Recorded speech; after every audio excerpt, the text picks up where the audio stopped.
This is Beer 30 Sports O'Clock. Here, here. That's different. All right, well, so this week's episode, as you can see, we back behind the desk with the laptop, the board, everything. We back to normal.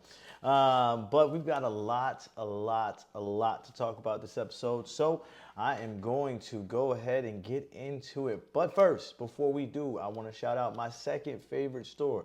Y'all all know this, Total Wine. And this beautiful beer we've got here is from Left Hand Brewing. Oktoberfest. I got this at Total Wine. It was cold and it's seasonal. Left Hand Brewing is from Colorado, I believe. Yeah, Colorado. And I'm not gonna lie, this is not one of my favorite ones of the lager lifestyle, but it's a seasonal brew, so it's hot. It's probably supposed to be drunk when it's cold. Whatever. And the show must go on. But I do like the can. The can is kind of dope. It's got a lion and it's got the blue and white checker with the left hand, 6.6. It's going to be an interesting episode. See how many times I fuck up. And I will count it. So, let's get to it, man. News you can booze to. College football is back, baby. Oh, my God. First off, I want to say Georgia Tech, Florida State. Man, legendary feel of a game. Very boring to watch, though. It was very, very boring to watch. ESPN had way more fun passing around beer to cameramen and being drunk as hell on camera and stuff like that than Florida State's offense. DJ was absolutely mediocre at best. He was 19 to 27. I do believe he had a touchdown, but I mean, he just did not look good. The whole offense did not look good. And Georgia Tech ran the ball like they didn't care. So it came down to a field goal. 44 yards away to do it. They got it. Got it. And the Yellow Jackets did it. Upset enhanced. They found themselves a pot of gold at the end of their Irish rainbow. I ain't gonna lie, I like that. They were in Dublin, Ireland, and they won the game, right? They won by 3. It was 24-21. FSU did not look good. Like, Georgia Tech was not scared, one. They ran the ball like they weren't scared. Even though they held their leading running back to only 75 yards, he had 2 touchdowns, but they just felt like they were dominated. They looked like they were dominated. But ESPN, man, we gotta talk, man, because I gotta give out some beer goggles right quick, man, because your boy Pat McAfee, I don't know how he got away with this, but it gives me hope as a man who drinks beer and talks sports and sometimes gets a little slurred with his words. This gives me hope because he actually said this on TV. Was who I was. He was a very honest person. Oh, yeah. I'm shit-faced right now. You're all right. I don't know how we were supposed to have a show in Ireland without this happening. Beer goggles of the week goes to my man Pat McAfee, and it was worse apparently the night before with him and Sheamus from WWE. Why you gotta shit on? Like, I don't think you're just drunk and be okay. Like, you know what I'm saying? People don't know.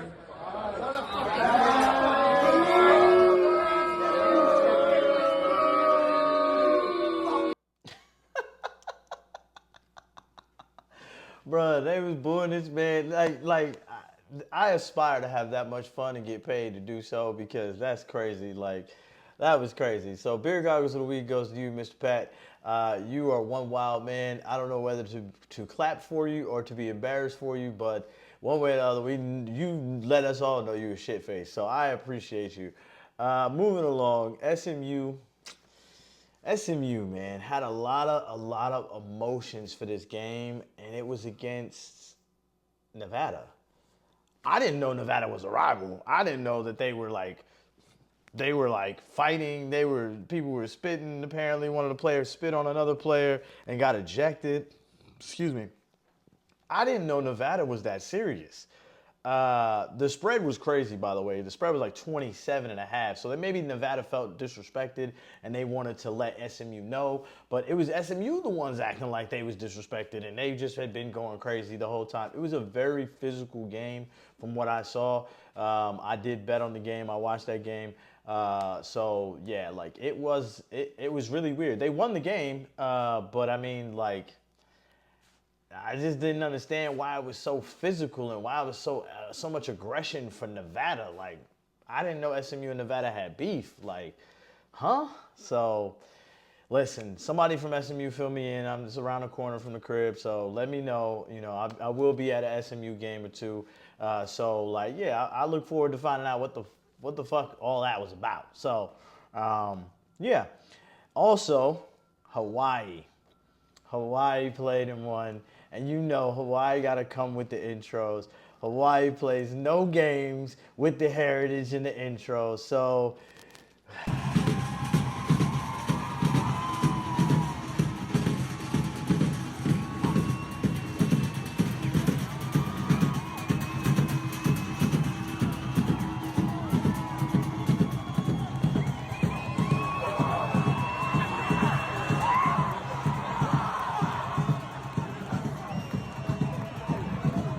wasn't a lot of people in the stands currently. Looked like a high school game. Looked like a high school game. The bleachers are empty. But they won. They played. I don't even remember who they played. Jesus, Delaware State. They played Delaware State. Yeah. So I mean, listen. They won 35-14. Another game I bet on. I bet on Georgia Tech too. By the way, I'm a gambling dude, and I'm planning on posting my wins and my losses. Thank you, SMU, for being so emotional because I did bet on Nevada to cover, and they did. But I will start posting and putting on my shorts as far as like gambling, which teams I'm running with. I don't really like. I'm a very strategic person when it comes to gambling, so I do it in waves of early games, afternoon games, late games. So we'll be doing the same thing with NFL. But hopefully, they won't get me kicked out of press or anything like that. Like this reporter here with Dion. I don't know what's going on in Colorado. I don't know what's being said. I don't live in Colorado, but apparently Dion is kicking reporters out of the press room, and Colorado's backing them up and backing him up and telling him, go ahead, no, this guy's not allowed. Listen, all I know is I remember when the hype was there before, and it died down. They lost a lot of games at the end of the season. And, you know, everybody, they were exposed and blah, blah, blah, blah, blah, blah. They weren't that great of a team. They beat TCU, which TCU wasn't that great of a team at the time anyway. But at the same time, everybody was really overhyping it. It is what it is. That's what happens when you have prime time. Prime time is the man. So you got a great son who plays quarterback, and you got a dual threat with Travis Hunter, who plays both sides of the ball. Unfortunately, he got hurt, and then it just really just snowballed from there. So with that being said, though, if Dion don't win this first game out the gate, I ain't gonna say his season's over because that's crazy. I would never say nothing like that. But what I'm gonna say is that the press is gonna crucify him for about 3 days, maybe 72 hours. After the 72 hours, don't nobody care. They're gonna try to make him as irrelevant as possible, like when he retired, irrelevant. And that would be crazy for Colorado and all the players. So I really hope they win. I'm pulling for Colorado to at least do something. They're not in the Pac-12 anymore. They're in the Big 12. Big 12 is kind of depleted without Texas and OU. So hopefully Colorado pulls it together and they can do something and make some noise and give Utah a run for their money. I don't really see them doing very much damage as far as getting to the playoffs, but at least they can be in a bowl game and do something, do something serious. Because they did get embarrassed the last half of the season last year, and it is what it is. So moving on, NFL. Yeah. I'm not gonna lie, as I drink more of this, it gets more and more interesting as far as like the taste, and it's not bad. A Mars and Lager. See, look, I want to go to Dublin so bad. So NFL training camp has been very interesting. This has been more dramatic than a reality TV series, and they're not even doing Hard Knocks at half of these places, and they should be. First and foremost, Jamar Chase is still not practicing. He is currently waiting on a contract extension. He, unlike his counterpart, T. Higgins, did not sign the tender, did not get a deal, he showed up, but is not practicing. He showed up, but is not practicing. And Brandon Ayuk and Trent Williams are following the same suit. Brandon Ayuk is still not practicing with the team. He's there. He wants to be there. He's shown that. Trent Williams also is there, but I think Trent is actually the one that they need to iron out first because I don't think Trent is playing. Trent can sit out a season and not be hurt. Trent might fuck around and retire on y'all and then go play for somebody else next year because he's got the bag. He's gotten paid. He's just wants to restructure to more guarantee, stuff like that. 49er fans, correct me if I'm wrong. A lot of y'all feel that he is the main ticket that you need to pay because if you don't, your team is in shambles, which I wholeheartedly agree. Silverback Gorilla, he is a monster. He's probably one of the best offensive linemen. He is rated 99 on Madden. He is one of the best offensive linemen in the league, and if you trade him, please give Green Bay a call. But I don't think it's gonna get to that. I think they'll iron it out. I'm baffled by Ayuk, how they haven't figured this out yet. Like, this is kind of crazy. I know he doesn't think he's gonna get, Justin Jefferson money, but I mean, he should be ironed out by now. So I don't know. Jahan Dotson, in a random ass trade, got traded to the Eagles for a 3rd and a 7th round draft pick. Yes, you heard that correctly. A 3rd and a 7th round draft pick. I don't really understand that. I don't understand how the Eagles keep bamboozling people. Maybe the Commanders understand that they're not going to be good, and they're just like, we need to load up on draft picks. Maybe they're making room for Ayuk. We don't know, but I'm really puzzled by that trade. I want to yell out collusion. If this was fantasy, I would yell out collusion in a heartbeat because I don't understand how you would load the Eagles, who are in your division. They already have 2 great wide receivers, A.J. Brown and Devontae Smith. Why did you keep loading them up for Jalen Hurts? Like, what? I don't understand that. Neither here nor there. My disgust is obviously evident, but it's just, I think they're moving pieces around because they know they're not going to be good. Commanders, their rookie quarterback does look good, but this is going to hurt. I don't know. I just don't get it. Moving on to brighter and better news. CeeDee Lamb got paid, baby. CeeDee Lamb got a 4-year, $136 million contract extension, making him the 2nd highest paid receiver behind Justin Jefferson. Not a big deal, but listen, man, that is a good deal for him, good deal for the Cowboys. They finally got their man locked in. Everybody's happy. Next up is going to be Micah or Dak. As y'all seen on the show before, I don't think Dak is sticking around, but I do think locking up Micah, is the top priority, just like I think locking up Trent is the top priority because, if you want to be real, Micah is very important to this team. He is going to be one of them ones as far as linebackers go. He's going to be one of them ones. So just understand that Jerry knows what he's doing. And he made sure that he fucking told y'all in the news and let y'all know he is still the GM and ain't going nowhere because ain't nobody can do this job no better than motherfucking me. Okay? Fuck you, me. So, Jerry Jones is staying on as the Cowboys GM, as well as the owner. He says he's one of the greatest GMs Cool. I mean, that's fine. If you think that, some people will argue that. Me personally, I think he's definitely one of the greater owners for sure.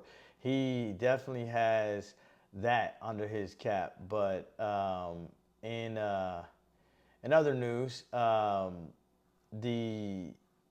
the Green Bay Packers, or actually we can stick to the. See, look, I'm messing up already. We can stick to the Cowboys because Cowboys did also just sign Dalvin Cook. They just signed him to the team as a running back. So Malik Neighbors switched his number from 9 to 1. I guess originally he was 8, and Daniel Jones was 8. So they wasn't, or I don't know, fuck. Who knows? Who cares? But I like the jersey number to 1 now. I like it. You know what I'm saying? I like it. I ain't gonna lie.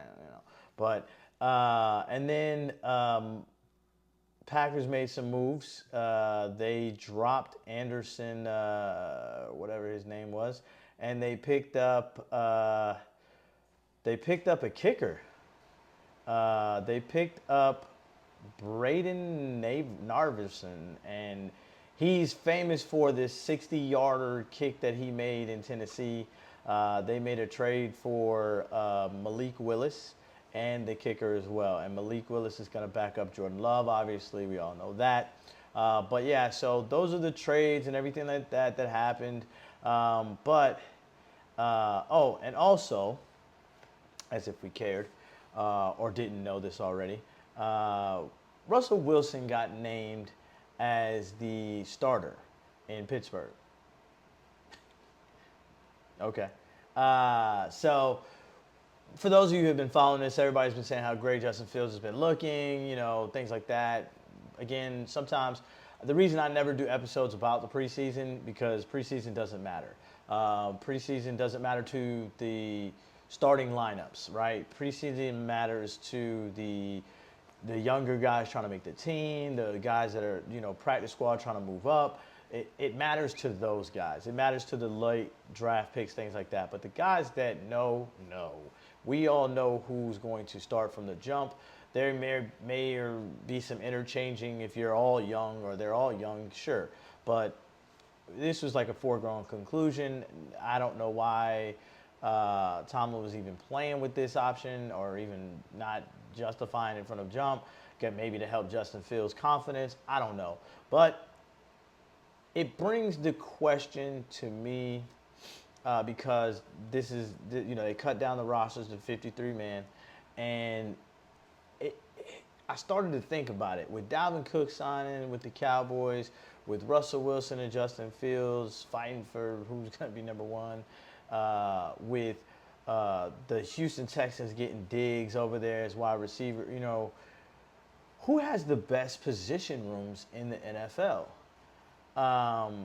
So let's break it down. What is a position room, right, Zig? All right, so position room is first and foremost like your quarterback room, your running back room, your wide receiver room. I'm not going to get too far in depth with that, right?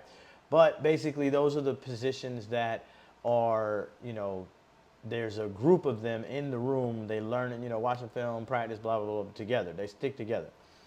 So it brought me to the question of who has the best position rooms. So I'm just going to do 3. I'm just going to do quarterback room. I'm going to freestyle this a little bit, so follow me. It might get a little hazy, and the Mars and Lagers. Mars and Lagers, yeah.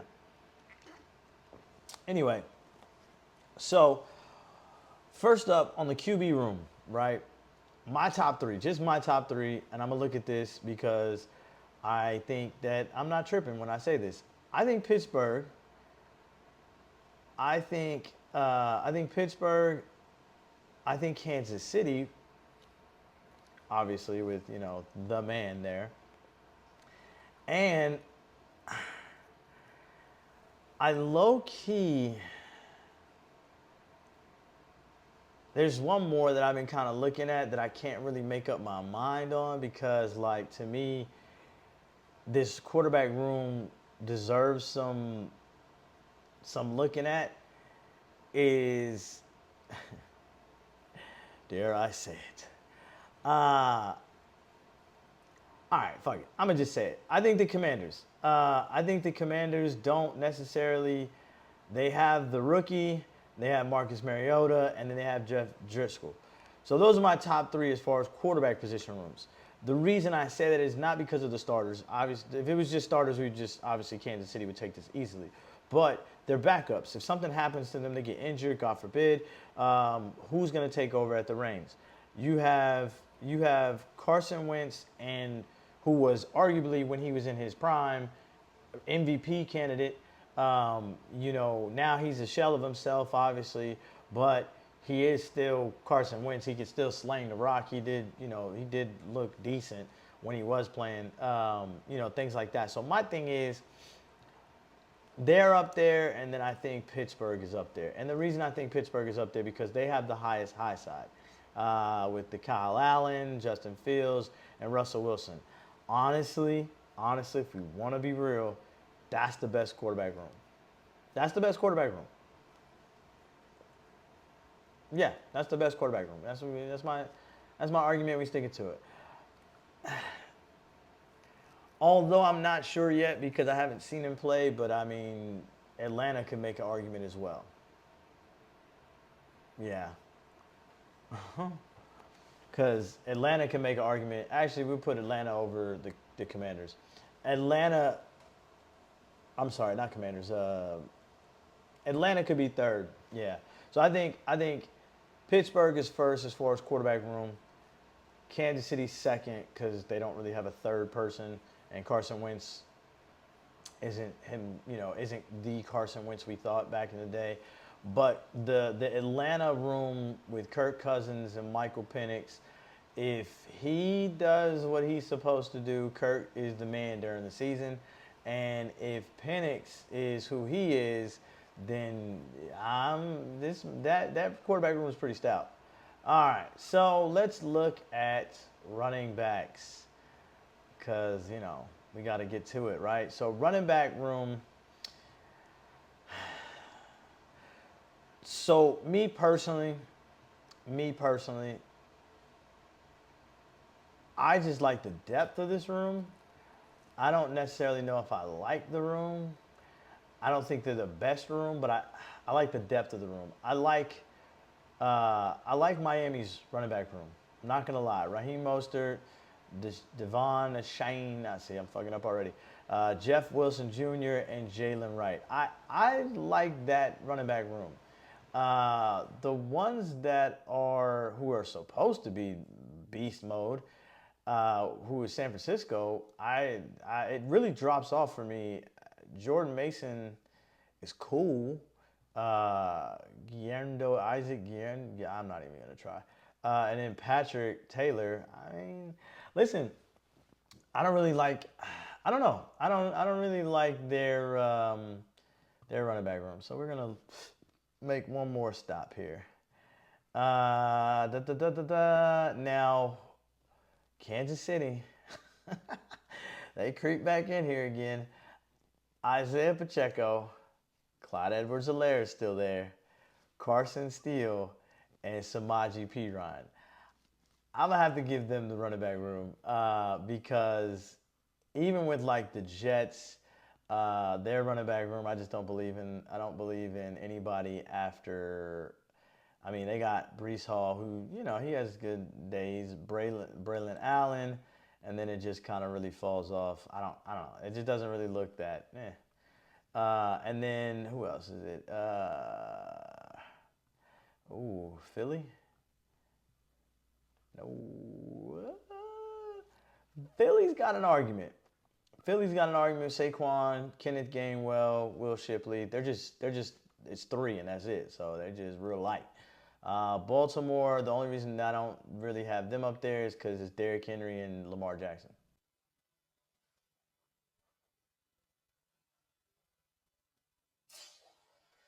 Yeah.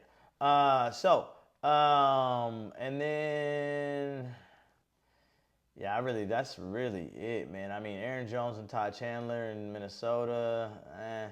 Green Bay might actually have a pretty good. I take that back. Yeah, Marshawn Lloyd, Emmanuel Wilson.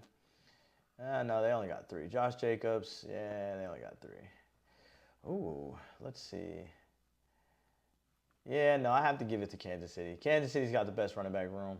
Unfortunately, they have the best running back room because everybody else is either injured and banged up and not on the roster and for the first 4 weeks, or they're not really deep as far as running back goes. I don't really believe in Pittsburgh's running Najee Harris as, yeah, they got Cordell Patterson.